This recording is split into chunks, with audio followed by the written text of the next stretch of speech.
Сәлеметсіздер ме достар, каналыма қош келдіңіздер. Ең алдымен қоңырауша белгісін басып қойыңыздар. Бүгін бұл видеода бауыр ауруларын ескертетін белгілері туралы нақты айтатын боламыз. Бауыр адам ағзасындағы ең үлкен органдардың бірі. Бауыр біздің қанымыздағы улы токсиндерді сүзгіден өткізіп отырады. Біздің фильтр органымыз десек те болады. Бауыр неге ауырады? Сарапшылардың айтуынша бауыр ешқашан ауырмайды. Бауырда жүйке талшықтары жоқ. Сондықтан да ол ауырмайды. Тек бір жағдайда ғана бауыр мөлшері ұлғайған кезде ауырсыну пайда болуы мүмкін. Анатомиялық тұрғыдан бауыр ұлпасы капсуламен қоршалған. Қабынуға байланысты оның мөлшері ұлғайған кезде ол осы капсулаға қысым жасай бастайды.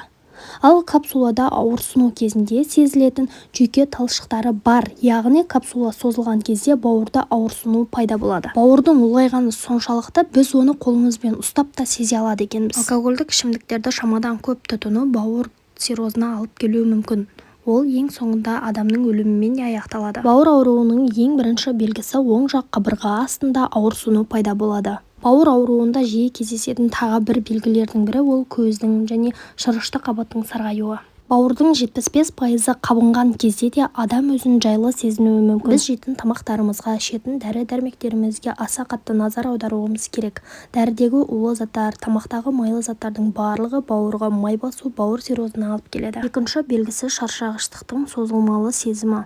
Адам қандай да бір жұмыс жасаған кезде тез шаршап, әлсіреп жата қалғысы келіп тұрады. Әдетте біз мұндай жағдайда тез ыстық шай ішуге кірісеміз. Қара шайдың сүтпен араласқан шайдың бауырға қаншалықты зиян екенін білесіз бе? Бірақтан күніне бір стақан ыстық кофе ішу бауырға ешқандай да зиян емес, өйткені бауырдағы майларды ыдыратуына кофеин көмектеседі екен. Үшінші белгісі терідегі өзгерістер. Бауыр жұмысы қатты нашарлай бастаған кезде соңғы белгісі адамның денесінде бөртпелер, қызыл дақтар пайда болуы мүмкін. Мұндай өзгерістер сіздің денеңізде пайда болған кезде бауырыңыз сізден көмек сұрап жатыр деп түсінсеңіз де болады. Бауырыңызды бір рет тексертіп узиға түсіріп қоюыңыз сізге ешқандай да зиян алып келмейді.